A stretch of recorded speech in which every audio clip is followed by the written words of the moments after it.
Well, distinguished guests, dear friends and colleagues, dear students of the Simone Weil promotion, it's really for me also a very special event today, because for the college it's, I would almost say, a historic moment, because never before in its history since 1949 the college has engaged in a degree cooperation with any institution.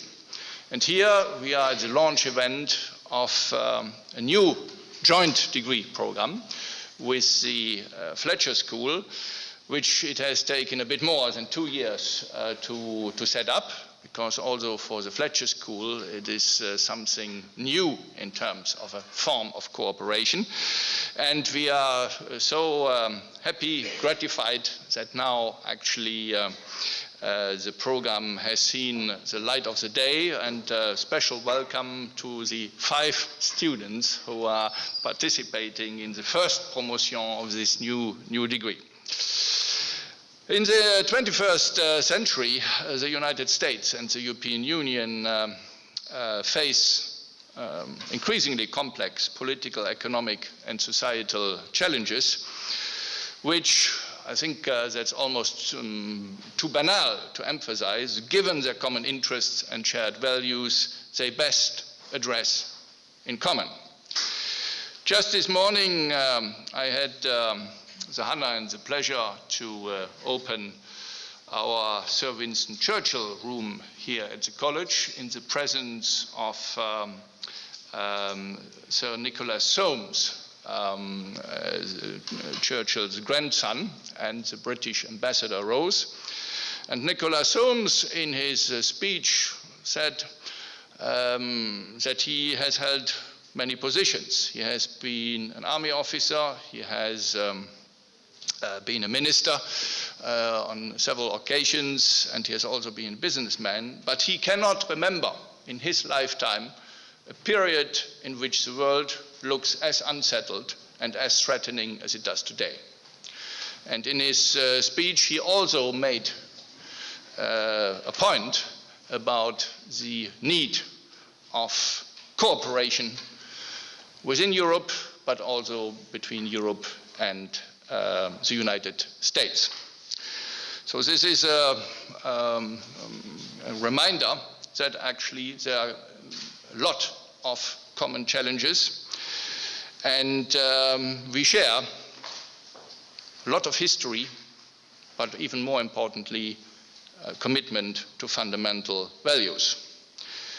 At the college, we are convinced that public administrations, economies, militaries, and civil societies on both sides of the Atlantic need well-educated graduates with an excellent understanding of their respective political and legal systems, their economies, their foreign policy, as well as global governance, and all this in combination with highly developed professional skills.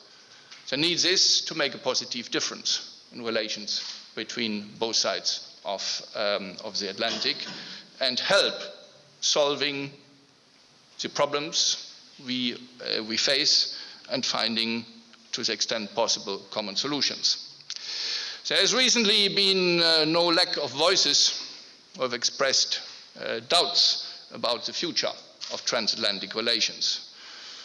Given the possible, or shall I say likely, demise of the TTIP project, the uncertainties and tensions generated by certain positions adopted by the new US administration, and one could add a number of arguments on this side. But I think if we have a closer look at the background of these apparently dividing factors, we can actually discern how much ultimately unites us on both sides of the Atlantic. In both the United States and the European Union, there are many citizens who are influenced by fear and resentment of the effects of open borders in terms of trade, investment, migration, and other phenomena which are linked to globalization in the largest sense.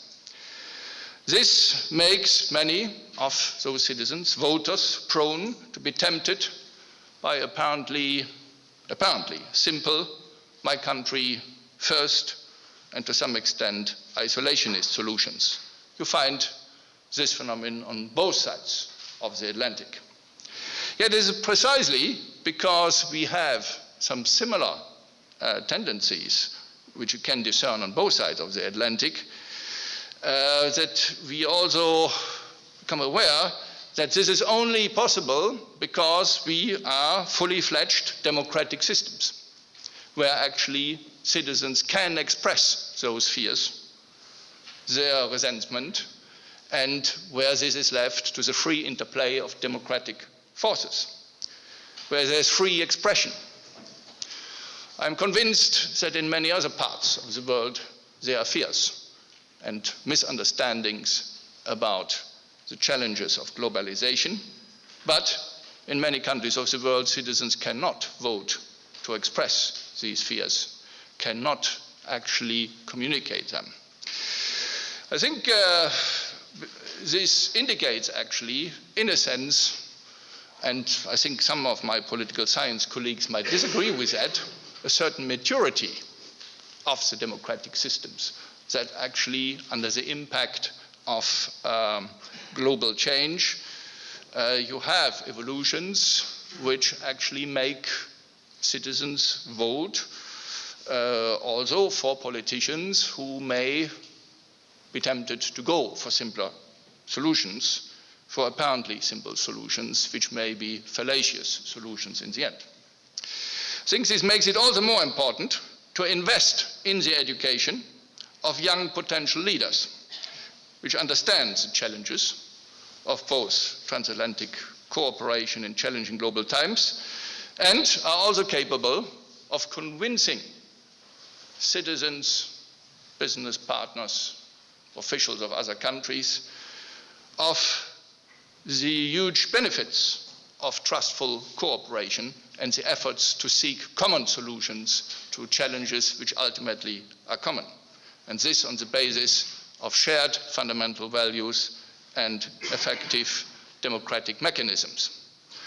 So here again, there is a mission which actually we share, the Fletcher School and at the college, to actually prepare our students to actually engage with those who are doubtful about the potential, the benefits, and ultimately also the results of increasing cooperation across borders in the widest sense of the world.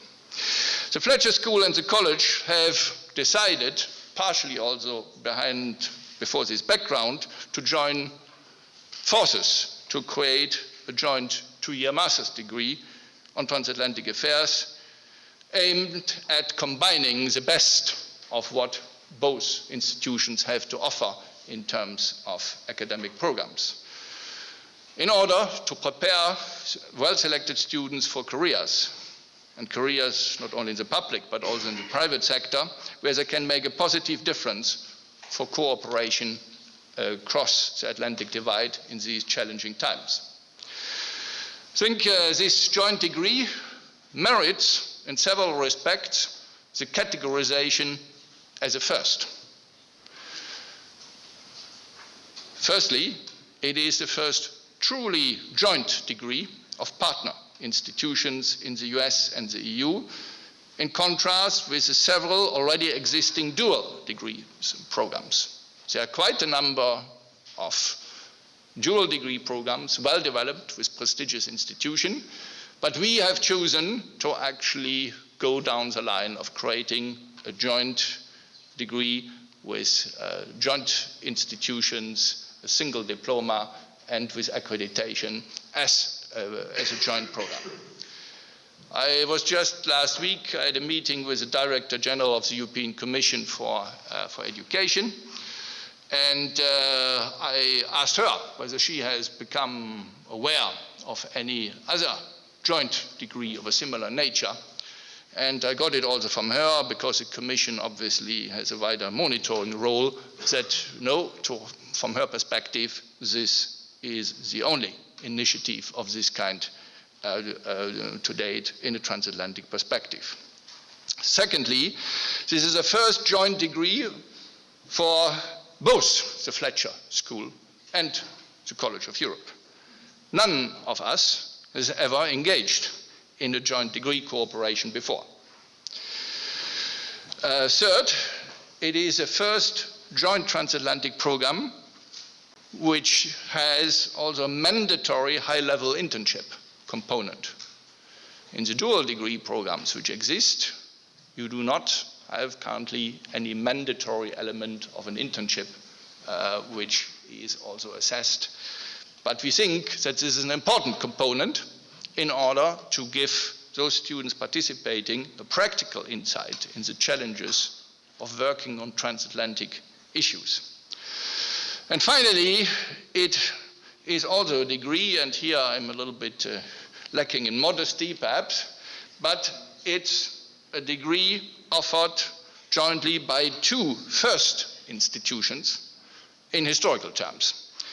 Because the Fletcher School has a distinction of being the first graduate-only school of international affairs in the United States, founded in 1933, and the college as a first higher education institution of postgraduate studies in European affairs, founded in 1949. What I would also like to add is, I think the College of Europe has found in the Fletcher School an ideal partner to implement this project, because we share with the Fletcher School certain elements such as size, international character, multidisciplinarity, practice-oriented elements in the curricula, and this is not one of the least points, a sense of mission to prepare students for leadership positions, be it in the public sector or be in the private sector. I think both institutions have a track record of not only transmitting to students up-to-date knowledge in the respective fields, but to make them think creatively about solutions to problems, in terms of transmitting to them also skills which will allow them to make a difference in their respective careers, also for the society and for the countries at large. Therefore, I would like to end by saying this is really an exciting project. It has now started. There were moments when we felt it might perhaps not start. I'm particularly grateful for Alan Hendrickson for having joined us today, because he lent a very helping hand right from the start on the Fletcher side. But in the end, we managed to identify all more difficult or less difficult issues, and to actually have our programs accredited in time to actually start now. And we have seen that there was a very healthy number of applications already in the first year, although not much publicity had been made, because the program had not yet been accredited when we actually opened it for registration. So I think that the college could not have found a better partner for the Fletcher School, and I very much look forward to this common adventure. And I wish the students, especially also, a good experience with this first year. You are the pioneers. You will always be known as the pioneers of this project, which gives you already now a privilege. And with that, I would like to hand over, if one can say this, to Dean Stavridis of the Fletcher School, who will join us electronically.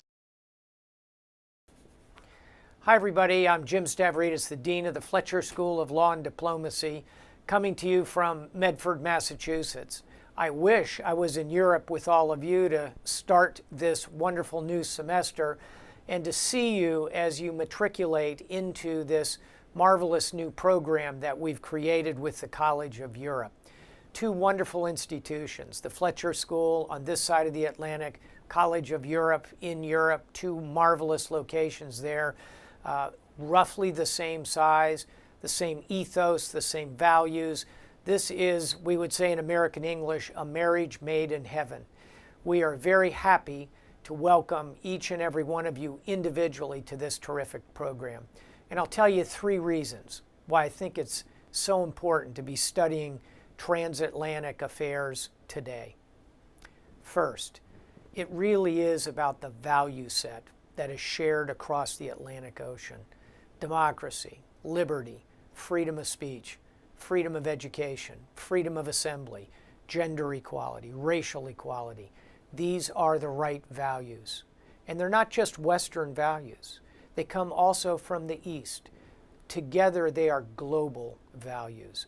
They are the right values, and they marry us up across that broad Atlantic. Secondly, this is the right time to be studying transatlantic affairs because, let us be honest, there are centrifugal forces pulling us apart, pulling the United States in one direction, pulling parts of Europe in a different direction, even within Europe itself, centrifugal forces that can begin to look like the unraveling of the European project. I don't believe that will happen. I believe that Europe will remain whole, integrated, and free. I believe in the transatlantic bridge. But if we do not study it, if we do not understand it, if we do not articulate its value, it will most assuredly come under a great deal of additional stress. So the second reason to study transatlantic affairs is to counter these centrifugal forces. Thirdly, there are external challenges to this bridge, this transatlantic bridge. We see a resurgent Russia. We see great chaos on the edges of Europe, from the Levant, where the Islamic State continues to pose a significant threat, to the chaos in Libya, which sends wave after wave of migrants. Controversy in the high north, the Arctic. There are many external challenges. Together, this transatlantic condominium, this transatlantic partnership, this transatlantic alliance can best face those external challenges. So I'll conclude by saying, first, thank you for choosing to study transatlantic affairs. In my view, there is no more important force in the 21st century than the combined efforts of the United States of America and Europe. We are partners, we are allies, and we are in a marriage made in heaven. So thank you very much. I look forward, above all, to welcoming you in person when the time comes in your program for you to join us here at the Fletcher School of Law and Diplomacy in Medford, Massachusetts, on the western side of the transatlantic bridge. Thank you. I thank Jim Stavridis over the distance for this very encouraging, positive message. I have to say that he also supported the project very much right from the start. It has sometimes its own peculiarities to have as a counterpart at the Fletcher School a full admiral. One of the things which have really been left very much in my memory is he normally responds very fast to emails with very short responses. Academics normally write much longer email messages. And once I was surprised because I didn't get back the response very fast. And then the reply came, "Sorry, Jörg, I was on a submarine." Good. So I have to say that is not something which normally academic deans have as a possibility. So it has its own fascinating side. But I was really always delighted about the cooperation with Jim. I would now like to pass on the floor to hand over the floor to Simon Schunz, Professor Simon Schunz, who has taken over this project on the college side with great dedication and has really made it happen on our side. So I use the occasion also to thank him very much for everything he has done. Thank you very much, Rector. Of course, everything still has to happen, so in a way, so we are starting. So dear students of the Master of Arts in Transatlantic Affairs, dear MATA students, dear students of our other study programs, dear colleagues, dear professors and dear guests. Rector Mona and Dean Stavridis have just recalled the origins and the starting rationale for this collaboration between the College of Europe and the Fletcher School around this new MATA program. And they have both highlighted the importance of inaugurating such a program at this very moment in time and in a political context that is, to say the least, a bit challenging at the moment. Now, it falls upon me to say a few words about what this program actually offers, and specifically how it was conceived to respond to the type of challenges that the two speakers have just outlined, namely by forming, as Rector Mona has put it, young professionals capable of assuming leadership functions in transatlantic affairs.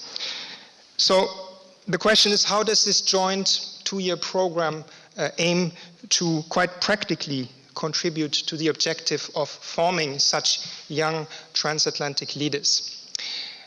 And I would like to highlight 4 main points, I think, 4 ways in which this program aims to achieve that objective. And the first point, I should say first and foremost, through academic excellence, because the MATA program offers a multidisciplinary perspective on transatlantic affairs, while also giving the opportunity to students to specialize in one of 5 study tracks, as we call them: economic studies, interdisciplinary studies, international relations and diplomacy, legal studies, political and governance studies. And students have the choice. They can start either here at the College of Europe, here in Bruges, or on our campus in Nattelin, or they can start at the Fletcher School of Law and Diplomacy. All students then follow what we could call the truncus communis, the joint component of this program, that is a joint transatlantic course, which is in the first semester about a multidisciplinary perspective on transatlantic affairs, and which is in the second semester about a joint project. So students will be working as a team on a pressing problem of transatlantic affairs, producing a think tank-like report. And in addition to this joint component, of course, students have the opportunity to benefit from the vast amount of courses that are offered at both our institutions. They get a choice to really specialize and benefit from the types of courses, expertise and skills training offered at both institutions, which have, of course, been offering these types of programs for several decades. So that is the first point.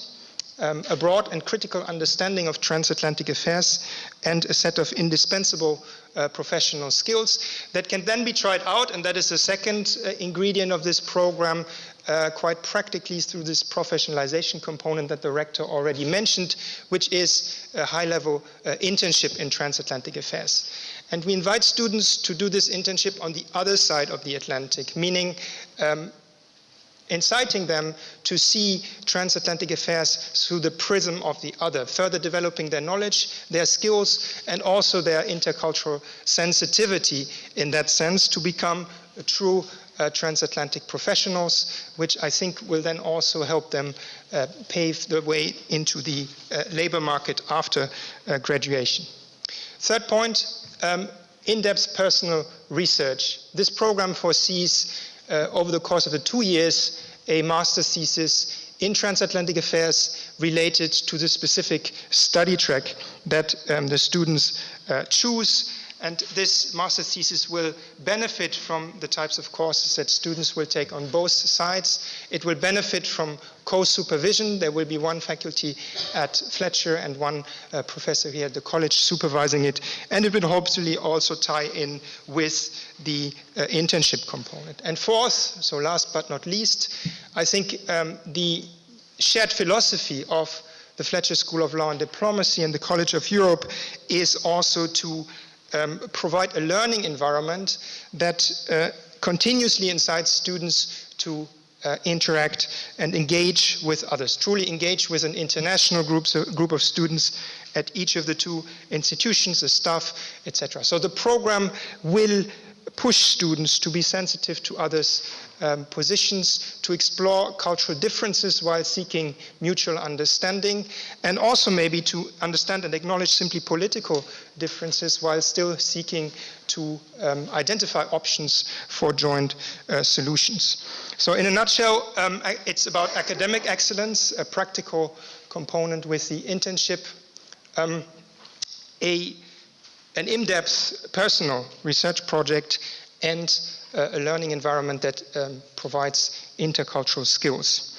So when the MATA students, when you will finish this program in 2 years, and that I think is the hope and ambition, you will not just leave the two institutions with a jointly designed diploma, but you will leave the two institutions with the capacities to make a difference, to contribute individually to the refoundation of transatlantic relations, based not just on, or not on prejudices and assumptions, but on real knowledge, on real understanding of what the issues are, expertise, and the willingness and capacity to deliberatively search for joint solutions. And what is more, you will become alumni of two very strong networks that you can then also contribute to interlinking.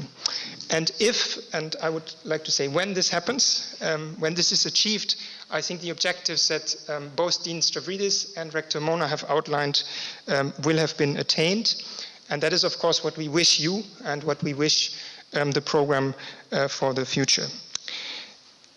If this is the rationale and the ambition behind the program, and I will close on that note, you are, of course, the first cohort, or as we say, promotion here at the college, the first promotion of the MATA program. The rector said you are the pioneers. And I would like to conclude, just reiterate my invitation to you that I've already expressed earlier, and I'm speaking here on behalf of my colleagues at the college and at the Fletcher School, to really use this pioneering role, to set high standards, to engage with each other, forming a community across the Atlantic, and also to engage with us to provide the type of feedback that we need to make this program in the medium-term perspective a true success. So with that, I would like to thank you. Look forward very much to working with you. And now I think we look forward also very much to the first extracurricular activity, namely a panel combining professors teaching in the program, both from the Fletcher School of Law and Diplomacy and from the college, and a high-level policymaker from the European External Action Service. So please give them a hand and welcome them, and I will hand it over to the chair, Professor Emiliano Alessandri. Thank you very much.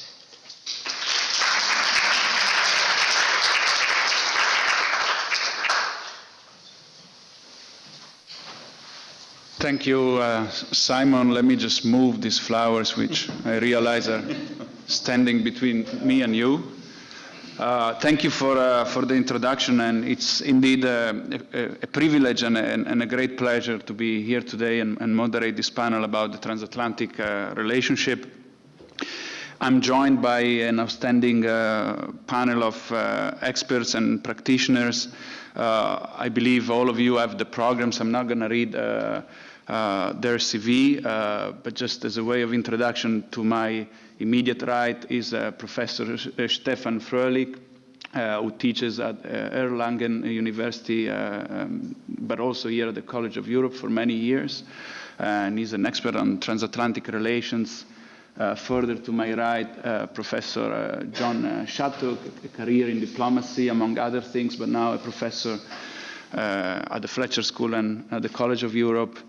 And last but not least, Edita, an ambassador working for the European External Action Service as managing director for the Americas.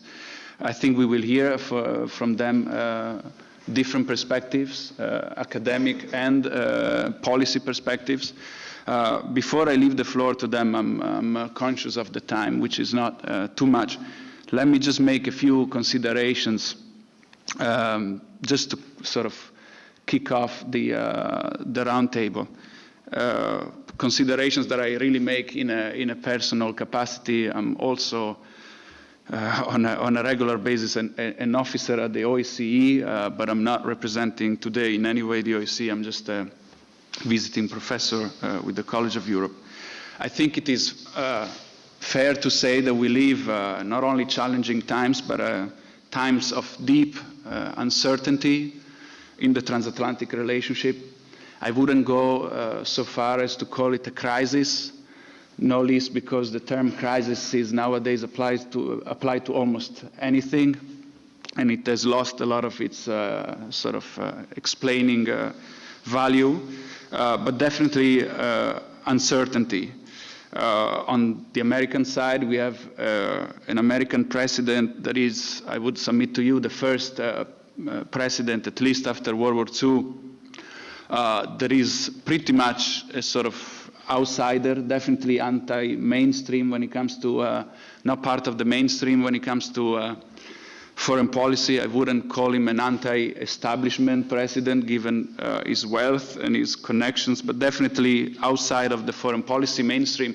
If you think about it, all the foreign policy establishment in the US united against him in the run-up to the elections, almost all of it, including eminent conservative intellectuals in Washington, but he was able to prevail, and clearly the foreign policy establishment in the US, which is also, generally speaking, a pro-transatlantic establishment, did not make any difference to the election results. And it's also the first American president after World War II that doesn't seem to believe that European unity is a US strategic interest. We heard the UN speech just days ago. I was particularly struck by the way, in my view, he twisted the Marshall Plan. He made a very weird reference to the Marshall Plan at the beginning of his speech, presenting the Marshall Plan, which I assume all of you know is a major piece of transatlantic policy after World War II. He presented it as a plan to preserve not just the independence, but the sovereignty of individual European countries, which to an extent is true, but we all have to remember that the Marshall Plan, at least in its inspiration, was forcing European countries to come up with common requests, think European, no longer think along national perspectives. And so it was a really weird quotation that he made, and he called for a reawakening of the nation state.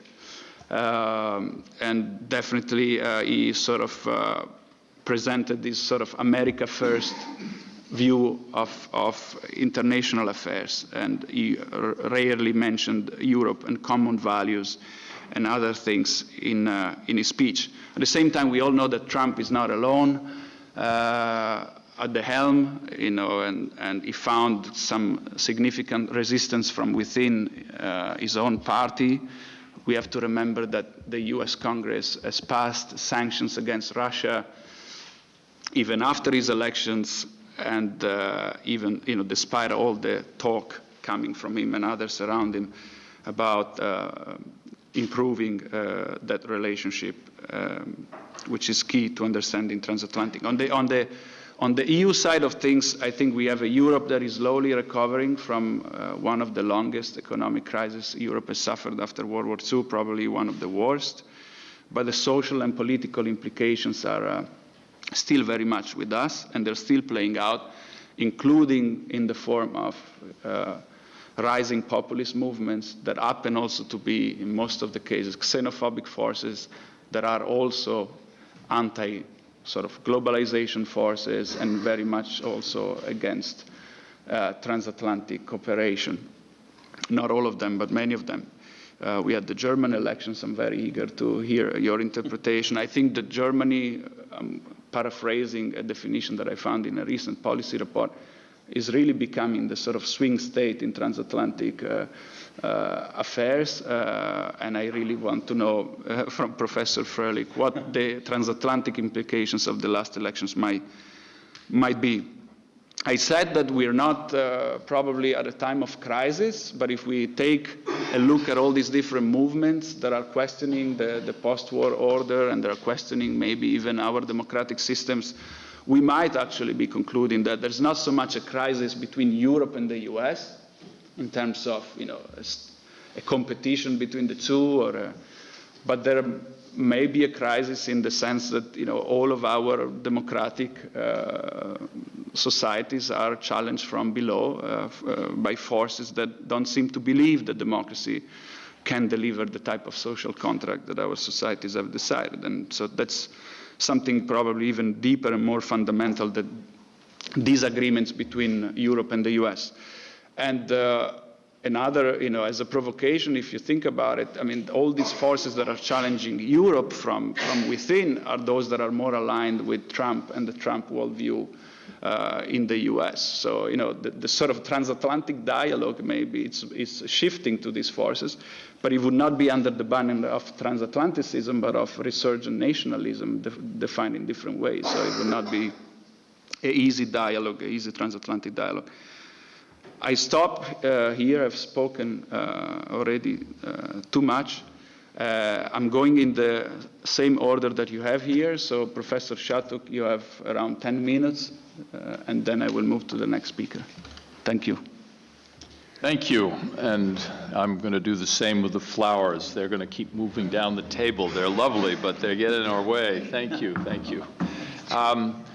Well, before leaping into the seriousness of this subject and picking up on Emiliano's very appropriate challenge, let me reflect just for a moment. I can't resist on what we're celebrating here today. And as a former rector of a university, I can tell you the hardest thing to do at a university is to develop a joint program. And they're almost never done for that reason.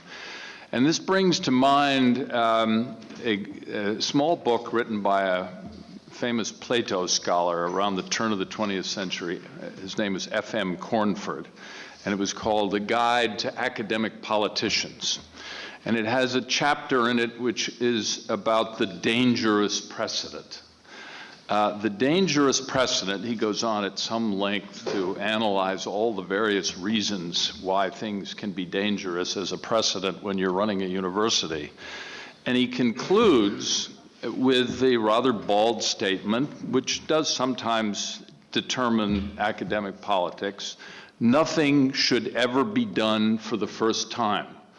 Well, we are celebrating the breach of the dangerous precedent, and I congratulate Rector Molnar and my colleague Jim Stavridis, and I want to particularly recognize my colleague Alan Henriksen, who is in many ways the founding father of this program on the Fletcher side. So thank you all.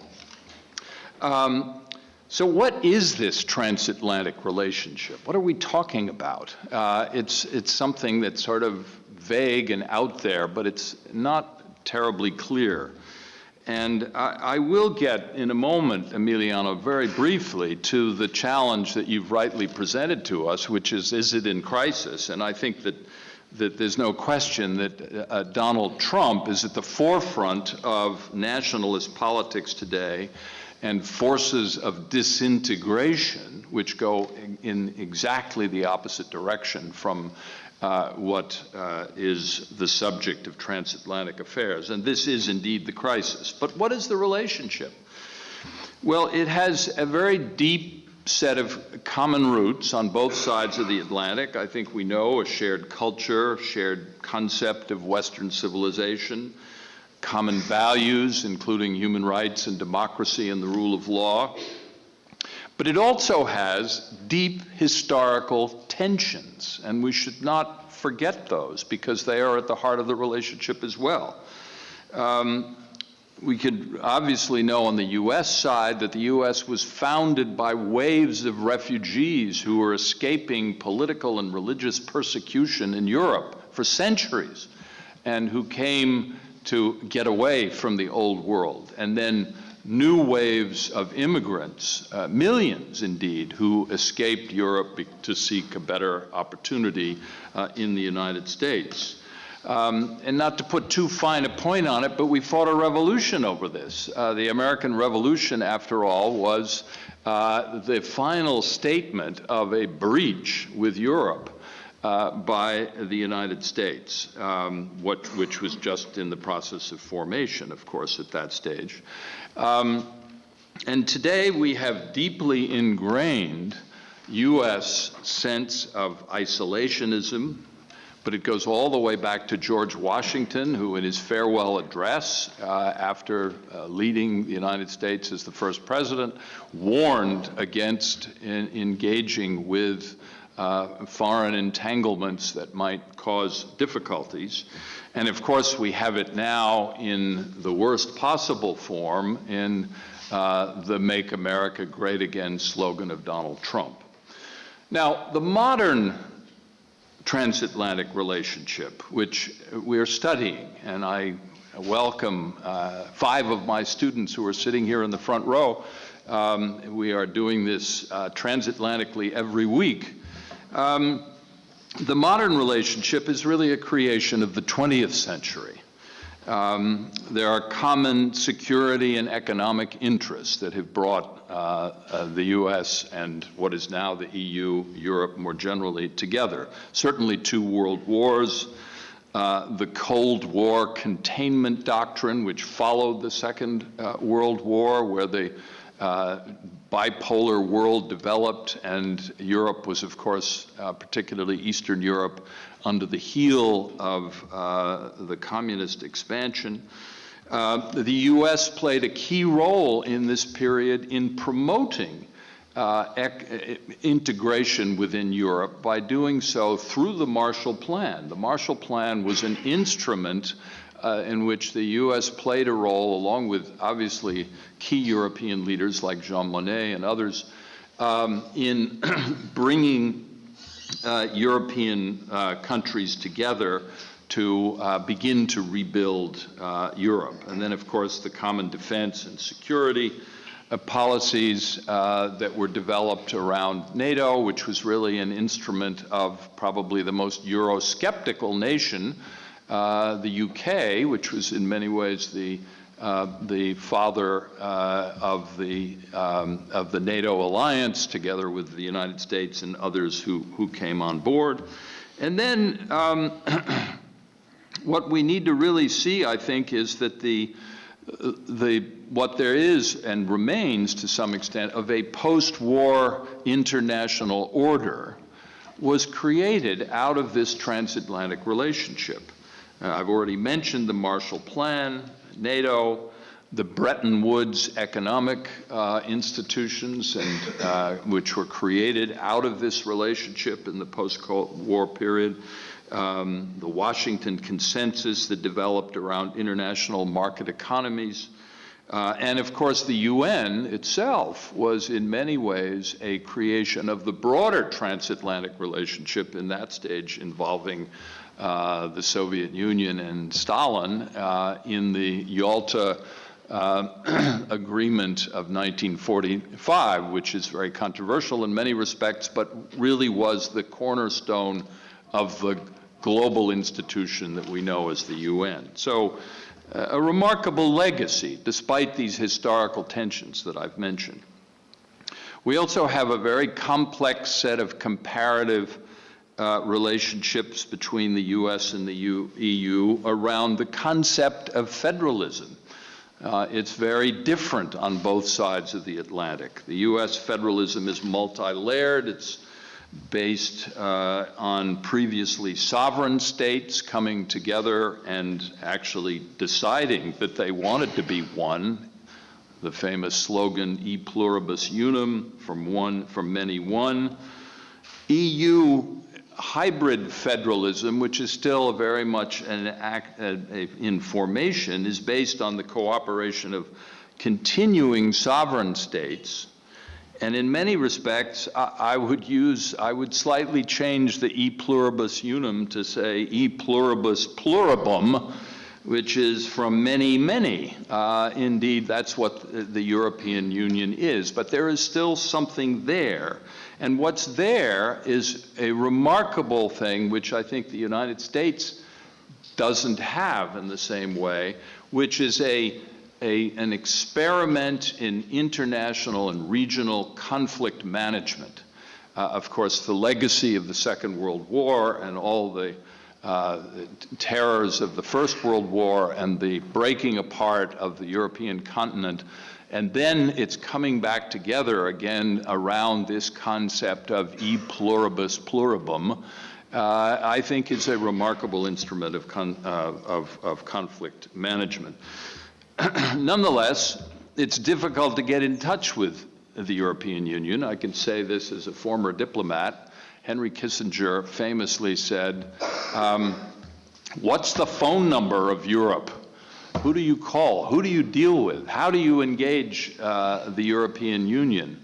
Now, one could make the same point about the United States, which is an equally complex system in a very different way. But they are governance projects which make it difficult to establish the kind of formal relationships that one normally identifies with bilateral concerns. Now, let me come and then finally make the point about how the whole liberal transatlantic order today is under attack.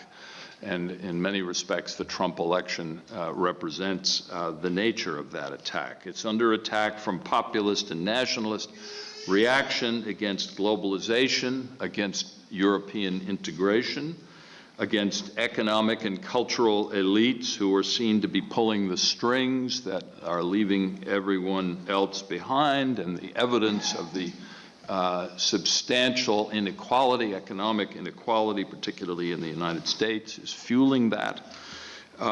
We have in the EU, of course, tremendous centrifugal forces, the Brexit vote, of course, but not only that, but in the East, Viktor Orban, who has developed a whole new system of governance that he calls illiberal governance, which is contrary to the basic principles of pluralist democracy, a member of the European Union, followed in many respects in Poland by Kaczynski and in a different way by the populist left in Greece and Spain and elsewhere. So what we have in Trump is an extreme version of the American isolationism that traces all the way back to Washington. And we have a challenge to the basic values of the transatlantic partners. So wither this relationship. I think the future of the 21st century is in many respects, whether it's international order or disorder, is going to depend on whether this relationship and its historical legacies that I've described are going to survive. For all its challenges, the transatlantic relationship remains at the center of whatever international system still exists. The EU is a huge and remarkable successful transatlantic experiment in conflict resolution, and the US, despite its turmoil, is still the preeminent global economic and military power in the world. There are many new challenges, certainly geopolitical, the multipolarity, the rise of China, Russia. We'll have a conference about that tomorrow, China particularly. The disruptive new forms of social organization that are coming out of new technologies, automation, which is changing the whole environment of employment. Of course, social media, propaganda, fake news, these are all the great new challenges that are faced by the liberal order on both sides of the Atlantic. The big questions are, will there continue to be a core set of transatlantic values, democracy, human rights, and the rule of law, that will prove to be resilient during this period? Will the transnational institutions and the national institutions within the transatlantic relationship also prove adaptable and resilient? And will the isolationism that Trump represents grow or diminish? Will it be pushed back by all of those, and many in America who are opposed to the approach?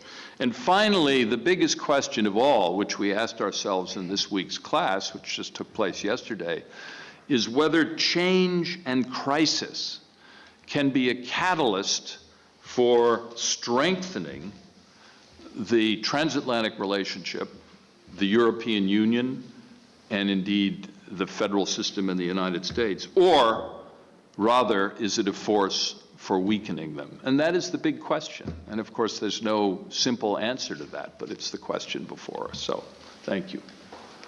Thank you, John. And I was particularly fascinated by your remarks. I mean, the historical summary you provided. I think any analysis that we should be doing today has to be rooted in history, and especially towards the end of your remarks, I was thinking, are we also seeing a sort of generational problem here? The sort of decline of a generation that had either seen or saw the effects of World War II firsthand, that also happened to believe in a strong Europe and in a strong transatlantic relationship.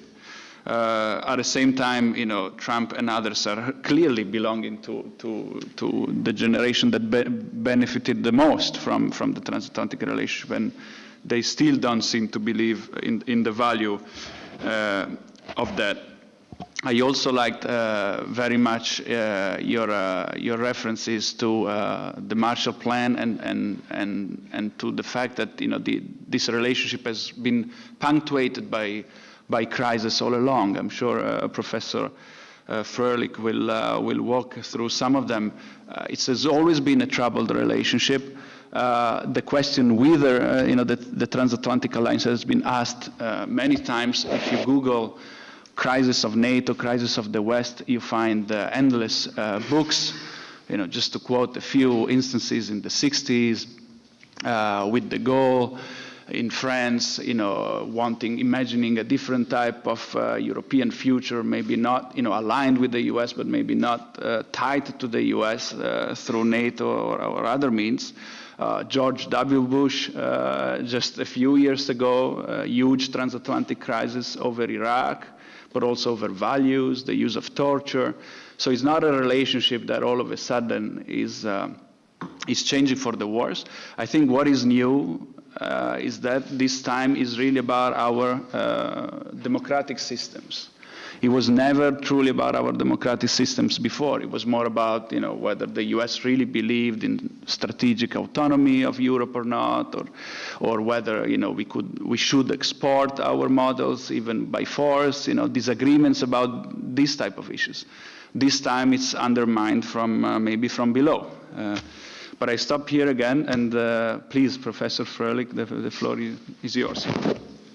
Thank you very much, Emiliano. Thanks for having me here. First of all, let me start by saying congratulations to everybody being involved to setting up this program. John mentioned already almost all the relevant persons in that context. I was, as somebody who's been teaching transatlantic relations here at the College of Europe for a couple of years now, very excited when I heard about the idea, and of course very, very happy that you finally ended up to make it happen. And I'm looking forward to hopefully a very, very fruitful cooperation between the College of Europe and Fletcher School. With that, Emiliano, you just said, actually, you want me also to, and it was important that John covered and touched upon some of the historical points of transatlantic relations, and it's definitely part of my course I'm teaching here, but I won't go as a typical, German typically looks at what is a title, transatlantic relations, challenge in time. So I said to myself, you have to be very up to date, and we should, of course, talk about future perspectives, the current state of the art of transatlantic relations or in transatlantic relations. So I know it's extremely important, and that's why I'm grateful for John's remarks, actually, We always have to know your history, that's for sure, to know about your presence and also to look into the future and hopefully head into the right direction. We are indeed living in challenging and radical times. And allow me that I, of course, make my remarks here very much a bit more from the European perspective, of course. And if we are saying challenging times, radical times, I mean, this goes particularly for Europe. You may say, of course, we always talk about Trump and the situation in the US, and it's certainly a great concern to both of us, on both sides of the Atlantic, what happened in the elections. Everybody followed the elections and the outcome of the elections. I was in Washington at that time with the German Marshall Fund and the Transatlantic Academy, and we all, of course, were, I think everybody were like 8 scholars. Everybody was shocked, and particularly our American colleagues in the first 2 or 3 weeks seemed to be paralyzed. They said, no way, we cannot work, and what shall we, that's the end of the transatlantic relations. It will be the end of the West and whatever. So this sounds pretty familiar. We had that before. John also mentioned it. This relationship has always been full of crisis, and we have had our historical tensions. But particularly from Europe, I think there are many reasons to be concerned. If you look around Europe, actually, to the south, we have Mr. Erdogan, that causes him some trouble. We have to the north, Brexit. We have to the east, Russia. We have to the south, of course, also the tensions in the Mediterranean and then the Middle East, which concerns us and affects us much more than Americans, to be frank. And we have, of course, also now, as some said, to the west, Mr. Trump, which we are a little bit concerned about. Let me make 3 general remarks with regard to where we are right now, and then a couple of other like 4 points actually regarding future transatlantic relations. Now, let me start with saying, first of all, I think after the election of Trump, we know many observers in Europe suggested that once again, as in 2003, this might be the beginning of radical changes in transatlantic relations.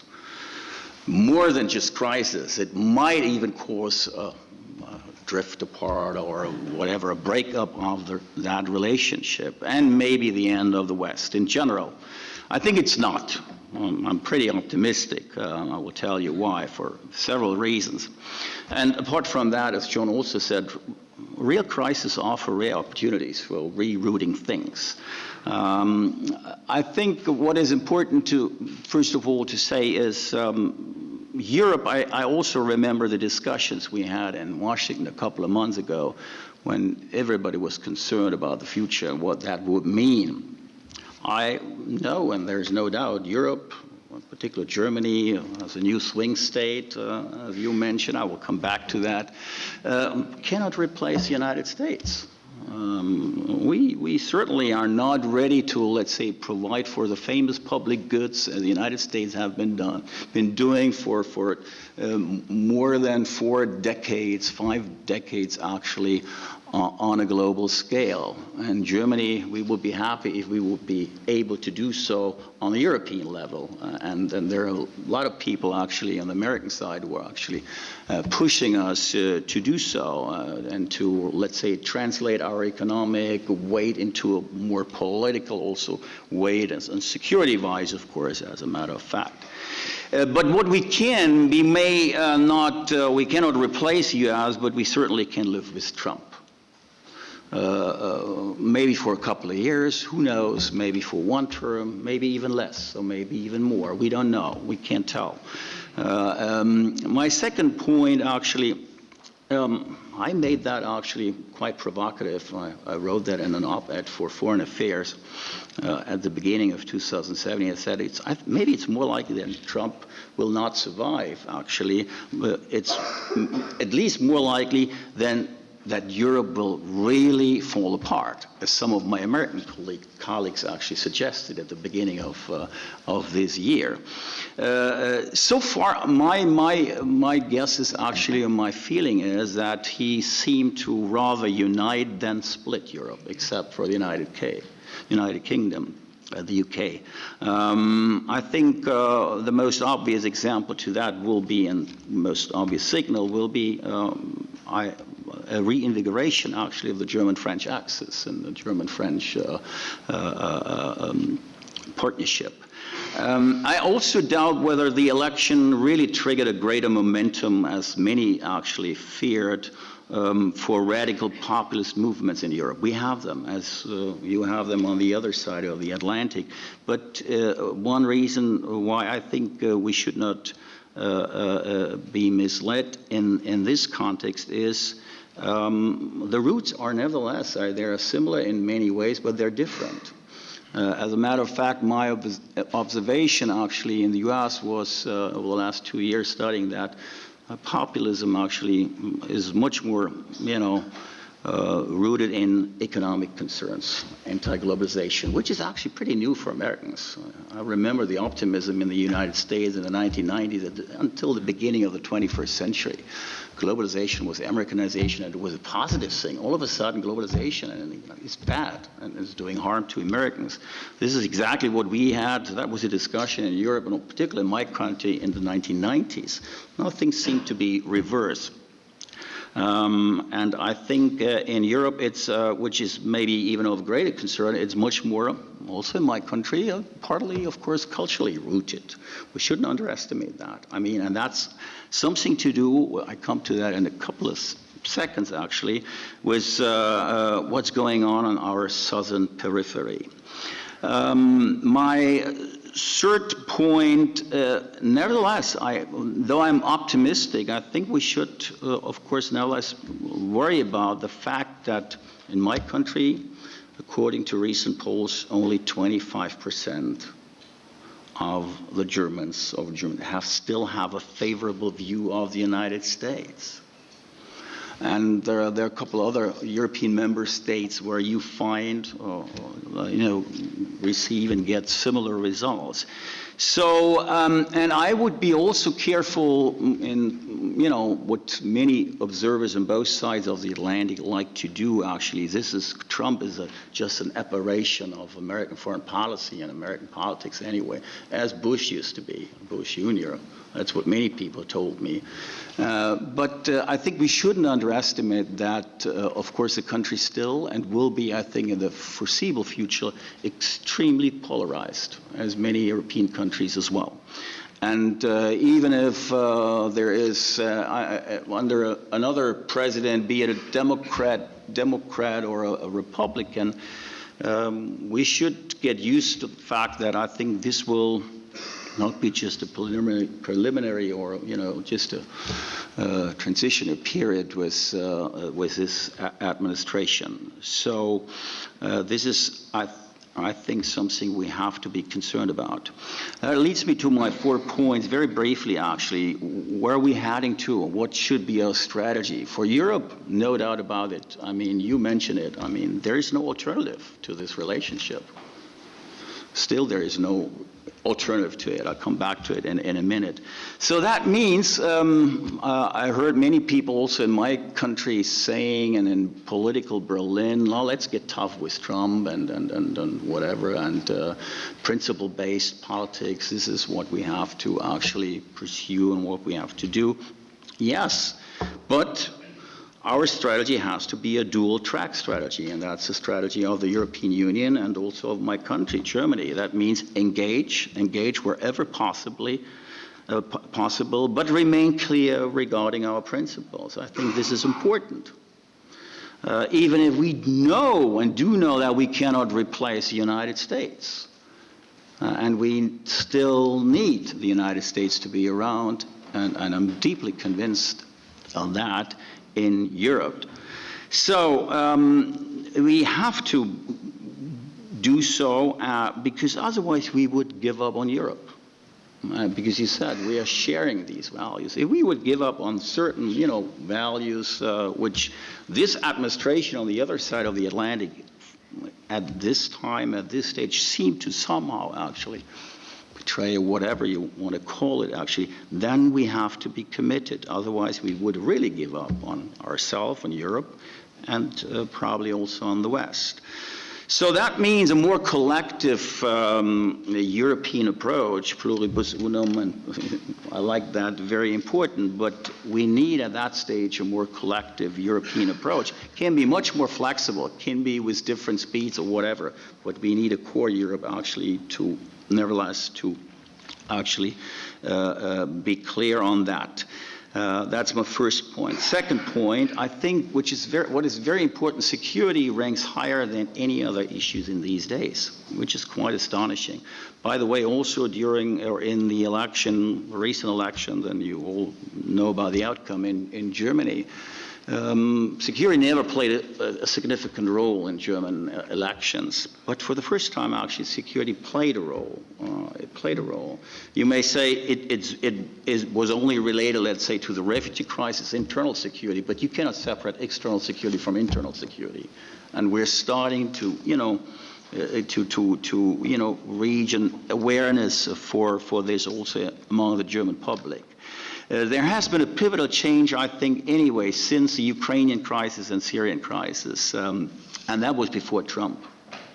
And before Trump, we also heard from the Obama administration that Europeans are still free riders if it comes to security. And by the way, also free riders in economic terms. The trade imbalances, the trade issue has been an issue for many years now, and has been an issue also under the Obama administration. So, but I think Europe is more committed to security, and particularly, by the way, Germany, than, and to push things ahead than ever before. And in that context, I'll be finishing in 2 minutes.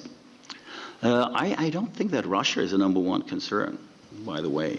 It's basically what's going on the southern periphery of Europe. It's related to the refugee crisis and terrorism, civil wars provoking this refugee crisis. Putin will not provoke, I guess, maybe of different opinion, Article 5 scenarios. I mean, but similar incursions as in Ukraine, hybrid wars, etc., this may happen again, and that also needs, of course, a clear answer within NATO by the European Union in terms of deterrence. So on trade, we can maybe discuss that. I don't know whether we have some time also to open the floor, actually.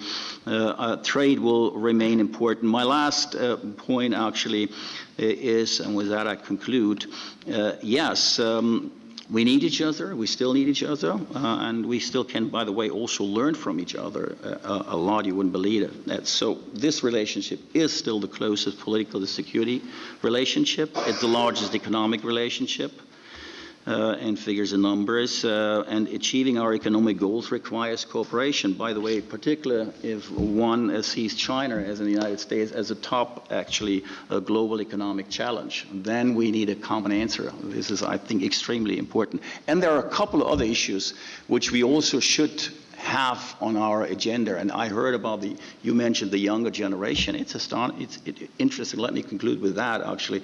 I was involved in a project 2 years ago with the Atlantic Council and the German Atlantic Council, so the Atlantic Council counterpart in Washington. It was a draft report by the younger generation, and you wouldn't believe it, the four top issues on the agenda for the younger generation were certainly not security and refugee crisis and trade issues. It was about what about our industries, digitalization? What about competition? What about privacy cooperation, data protection, et cetera, et cetera? So there are a lot of other issues, actually, where there's huge potential for future cooperation. With that, I close. Sorry. Thanks a lot. Thank you, Stefan. Very interesting presentation. You mentioned this sort of dual-track strategy, remaining committed to our European values while also engaging with the US as a sort of unavoidable relationship. At the same time, I think it could be even a sort of three old track strategy. One is really about relaunching the European project, and I think there are already some signs of a sort of reaction to the U.S. election and U.S. politics. Macron's speech a couple of days ago on relaunching Europe, the president of the European Commission, Juncker, outlining a very aggressive global trade strategy. And a lot of other signs. So again, I think we're not exactly in a crisis, because with the perhaps the notable exception of the Paris climate change agreement, we haven't really clashed yet on major issues. A lot of threatening signals and trends, but not yet a clash.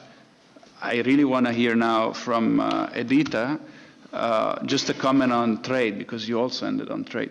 TTIP, the Transatlantic Trade and Investment Partnership, is probably not going nowhere, but Trump is only partly to be blamed, because, in all honesty, that project that many of us liked and supported faced a lot of resistance, also in Europe, also in Germany, Germany being one of the main propounders at the beginning.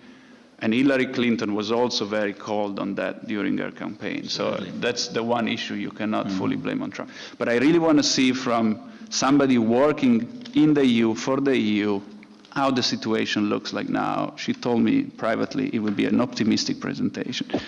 So I'm thrilled. Please. As diplomats, we have to be optimists. If not, where we would end. No? But first, thank you for the invitation. It's a great pleasure for me. So this is my first time here. That's a good start. You are starting, I'm starting. That's great.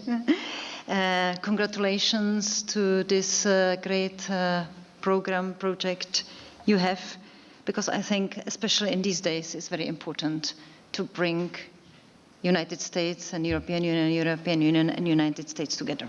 And that is something what is it really matching to this specific situation. It's important to bring young people together always, because you will study here, the next will study here, and you will be the future brain trust for all of us. You will follow in the transatlantic relations in the future. You will have the understanding of that, what does it mean, because you had learned it and you have experienced it on your own. And of course, you will, I hope, help us, diplomats, to increase the visibility of the importance of transatlantic relations, the relevance for all of us, and of course, you will find the audience all around the European Union, Europe, I would say, and also around the United States, because we were speaking about it, the colleagues were speaking about it, how important the shared values are. And I think that it is showing clearly, this project, that we still have the shared value. Of course, we have to deliver the positive outcomes always. And then maybe I only should say that you can count on us in Brussels, in the EAS, also in the Commission, that whatever help you need, we will be very pleased in the transatlantic relations to help you. Of course, we were experiencing in the past period when the transatlantic relation was running on kind of autopilot. It was only that we knew we shared the values and all was working. And now we are approaching this relation, and we hear there are different tones in the messaging. There are some interest, but we still find a shared interest, only we need to listen better. And for diplomats and for us, it's always very important not only to see the tweets, what is happening at Facebook, but what is down. What is the reality? What is really needed? And it depends on us if we hear it and if we can use it, of course.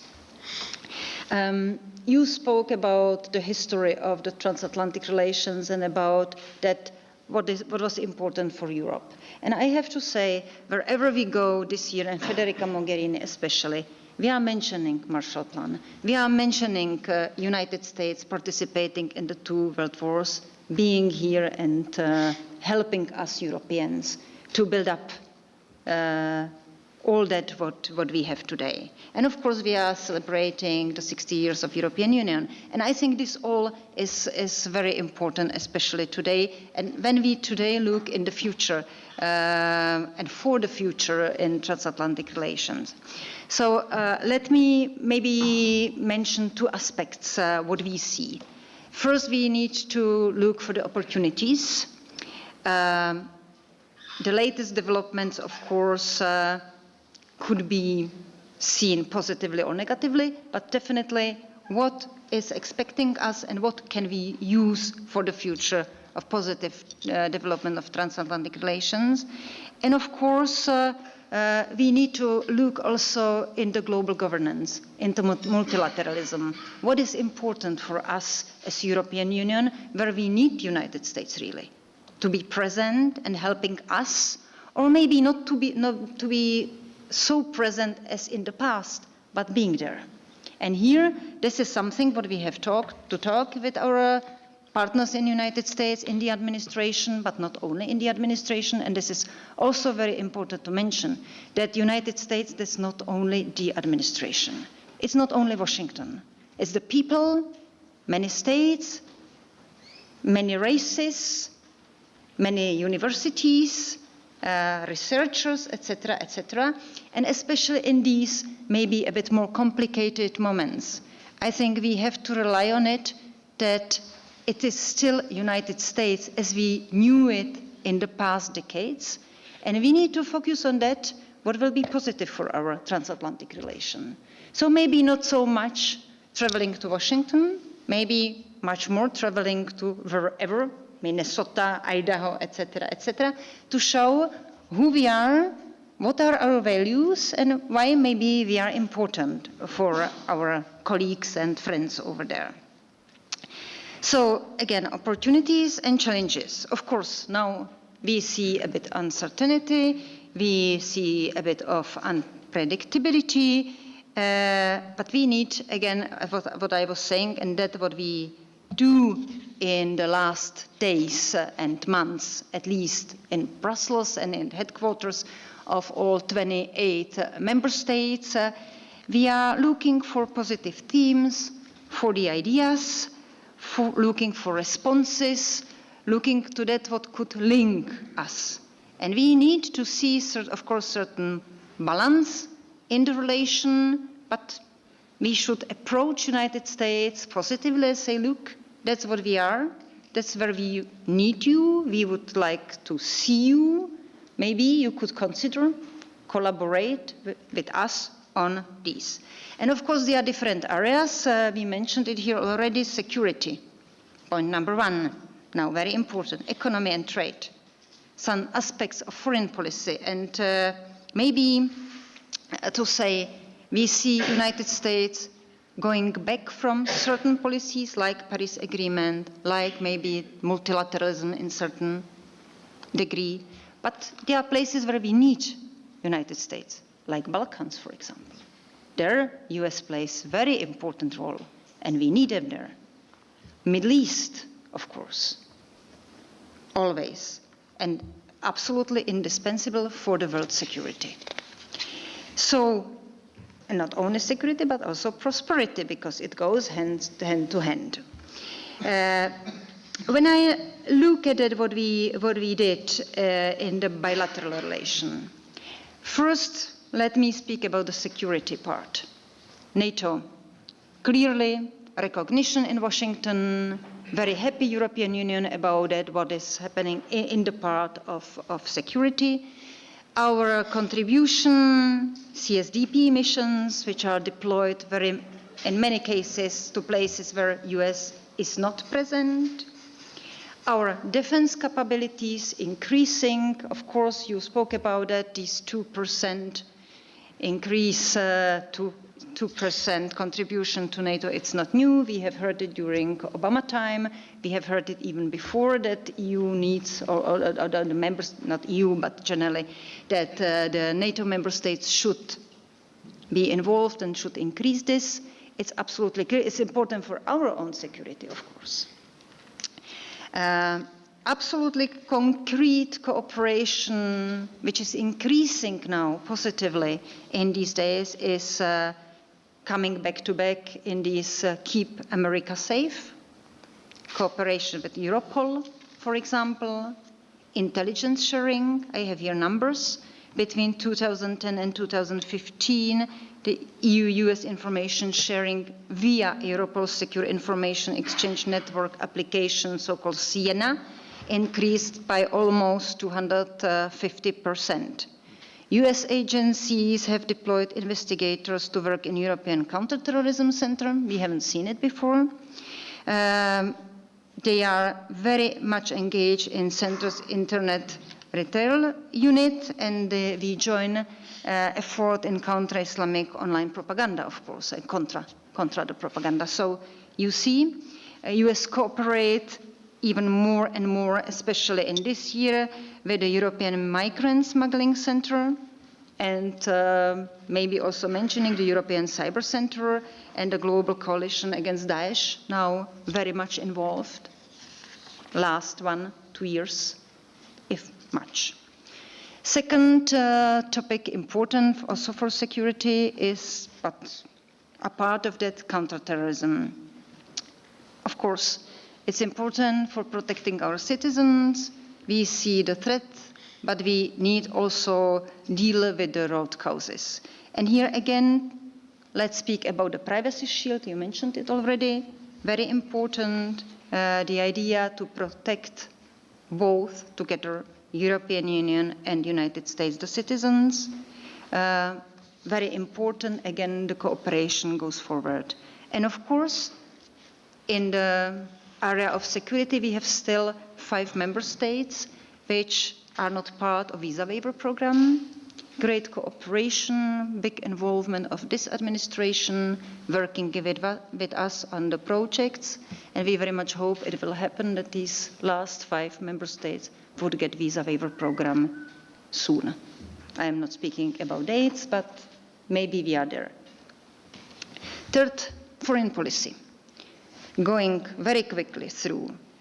DPRK, you have seen the unanimity in Security Council, the new resolution, the new sanctions.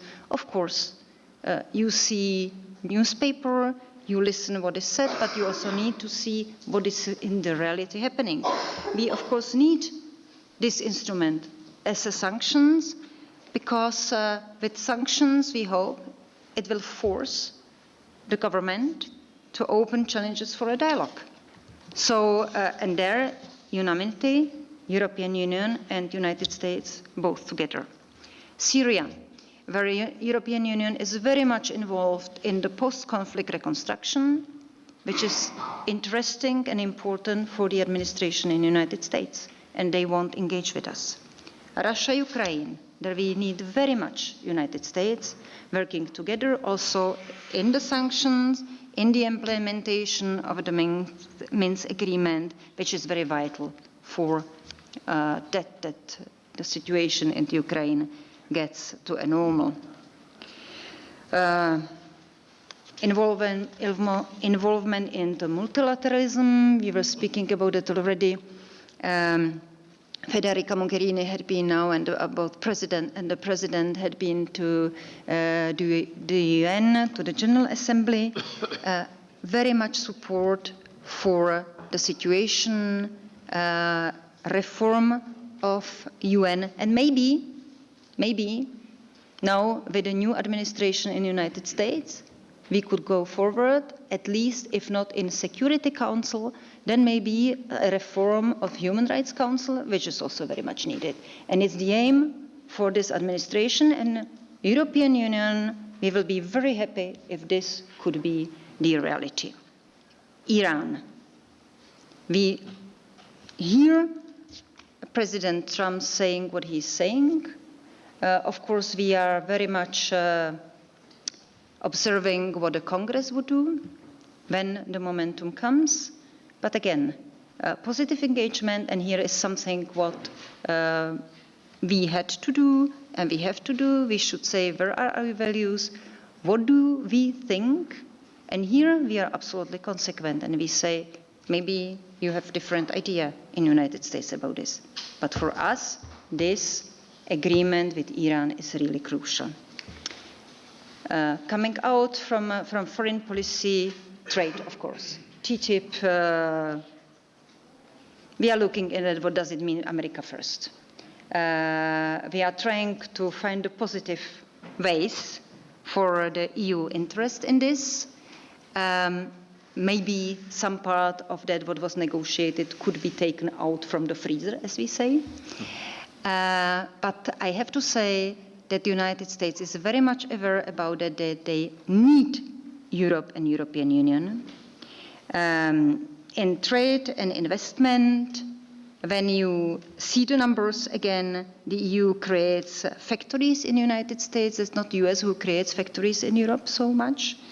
Germany, Siemens, if I may, Germany, alone created 49,000 jobs in the US during the last 2.5 years. And over last 15 years, it invested 35 billion of US dollars there. So you see the numbers are great. And we are speaking about 3 to 4 million of jobs in the United States, depending directly on European investment and companies. And the fifth and last is, or maybe not last, but the fifth is energy and climate. Paris Agreement, we have differences again. The European Union says clearly where we are and what we do. But of course we need interested partners, and that's again what I said. It's not only Washington, D.C. We are engaging about this agenda with sub-federal levels, business, researchers, university, etc., because we, of course, stand on it and we think Paris Agreement is very important. What we see today, of course, should not be automatically guaranteed to the results of the least presidential elections. Again, we have seen some tendencies even before. But I have to say that, again, we have to respect the rules. We should not see it as a weakness. Basic for our relation is the respect of the values. And of course, our aim is to look for that, how we can safeguard the good transatlantic relation. We have to hope that all that what is happening would not increase the anti-Americanism in Europe. And this is, of course, growing, and we witness it, unfortunately.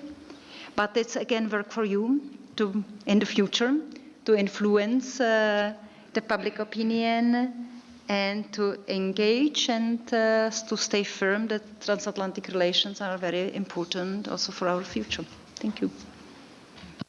Thank you, Ambassador, and thank you for taking us from the level of mega trends and historical developments to a very concrete list of policy issues. And when you move from that level to this more policy level, you see that it's difficult, to undo decades of cooperation. And I was thinking, it sounds like, a sort of marriage that has been lasting for many years, and there are a lot of things that may not be working and a lot of fights.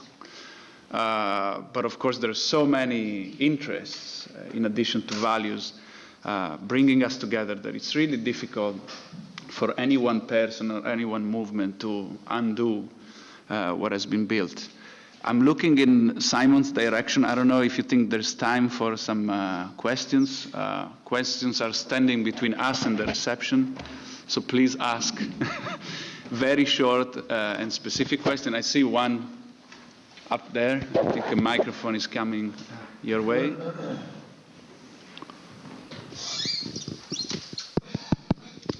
Hello. It's more a closing remark than a question, because I would like to really congratulate Rector, and I would like to really congratulate Professor Henriksson as well for creating this program.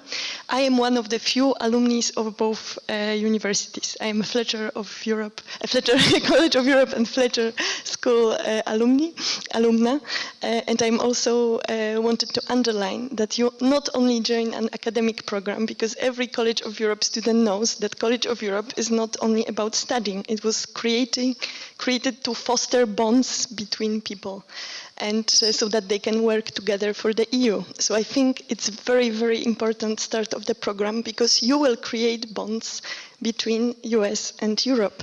And of course, we have a very vibrant alumni association, so you're not thinking about that right now.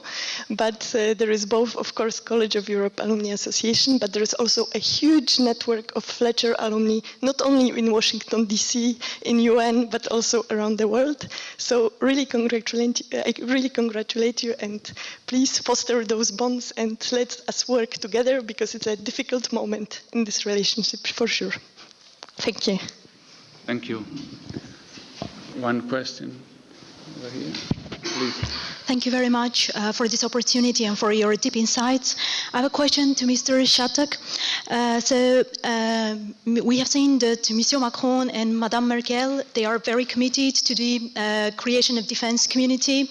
And what's the view from the United States? Could this policy and the creation of defense community in long-term perspective pose a strategic challenge to the NATO's role?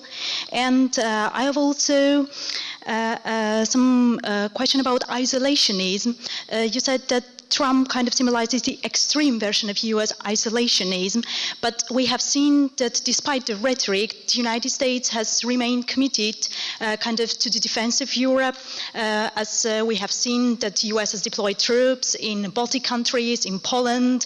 Also, when it comes to its policy towards the Middle East, it's kind of a traditional Republican policy. When it comes to Iran, for example, or Syria, the power struggle between Russia and US continues, etc. So can we claim that it's a policy of isolationism? Oh yes, and final point about Trump's Warsaw Speech. To me, it sounded like a new Warsaw Speech, yes. To me, it sounded like a new Fulton speech. Can we say that it symbolizes the formal beginning of the Cold War? And will it ever be possible to overcome Munich syndrome? And to Ambassador Hirde, just a quick question about sanctions policy on Russia.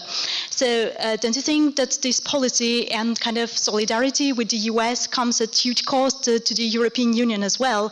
Because when it comes to newly imposed sanctions from US side, it concerns also European energy companies. Thank you.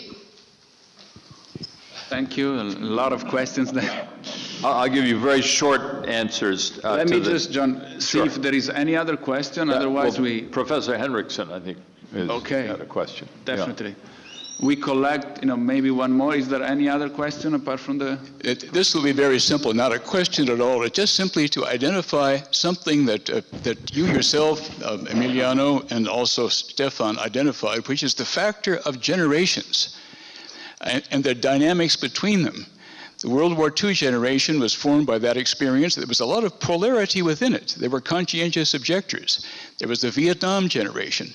The 1968 generation, we were talking about the 1960s as a critical period when a generation was formed. And there were differences. We've had in the United States the Ken Burns series on the Vietnam War. Some fought in Vietnam, some went to Canada, but they were formed by the common experience. The agenda of the new generation, a third generation, so to speak, is different, as you mentioned, Stefan. Data protection, social entrepreneurship, dealing with complex humanitarian situations in Darfur and elsewhere has very little to do either with the nation state, with sovereignty, or even with Europe, perhaps. It's something quite new. It's the digital generation, so to speak. It's a different kind of identity. Each one rested on the shoulders of the previous generation, but it's a new dynamic. And I think this is a powerful, creative force in transatlantic relations. Not a question, just an observation, prompted by your remarks. Thank you so much. And if there are no other questions, we can close the Q&A and let Professor Shaturk and also the other panelists respond to the many questions that were asked. Trump is rhetorically extreme on anything almost, and particularly on isolationism. But I don't think that necessarily translates into policy. As we've been saying, it's very difficult to undo things that have been set in motion, and there are other people who are having a fairly significant impact. So I think there's a lot of reality that is setting in. Hopefully it will also set in the whole North Korea situation, but that's another story. On NATO, I think NATO and the common defense and security policy, I think they are they're not in conflict. They don't need to be in conflict. And in fact, if anything, Trump, what he's saying about the need for further focus in the European Union on defense policy is probably a positive thing in that respect. On the Warsaw Speech, what I was disappointed by in the Warsaw Speech was that the president went to a country that was in the process of dismantling various aspects of liberal democratic values. And he said nothing about that whatsoever. He said something more generally about the defense of Western values, but he was in a place where the whole concept of pluralism and particularly the independence of the judiciary, which are under attack in Poland, he said nothing about that. So that was. I don't think this was a new a new version of Churchill's speech about the Iron Curtain. I think it was an unfortunate failure on the part of the president to address the issues that he really should have been addressing. Yeah, about the sanctions. Of course, we see now politics of sanctions on the other one side, about steel, for example, etc. And this is something what European Union, especially Commission, takes very much care about. Because, of course, always you can see European companies which are affected somehow. So if you... And that's why I said that sanctions should be more as a threat than applied. The idea is to say we apply sanctions and we hope and the political scene would move something and it comes to a dialogue because the sanctions are coming as a threat. Unfortunately, not always. In the case of Korea, you see how many sanctions we had seen in the past and where North Korea is. We are now speaking about new sanctions on Venezuela. That's not only Russia. But always when applied, it's a big discussion. And you know that European Union kind of sanctions are a bit different to the US ones. Because in the case of European Union, you really need to have the evidence. You really need to be able then when it comes to the court that you say why it was applied and why is it possible to apply it like this. So that's what we do. Thank you. So if there are no more comments from our panelists, I think this closes today's program. I think it's not rhetorical to say, hearing also the questions from students and others, that this master is interesting as a sort of new initiative, because it's not about a functional issue. It's not a new master on energy or climate change, however important those may be, but it's really about studying us, who we are, where we come from, where we may be going. So there's this sort of identity dimension, ideational, generational dimension that will probably not be at the center of what is being taught during the master, but will be underlying whatever is being taught. And I see a lot of excitement on the side of students and engaging on this issue. So I think we're off to a great start. And please join me in thanking the panelists for their wonderful presentations.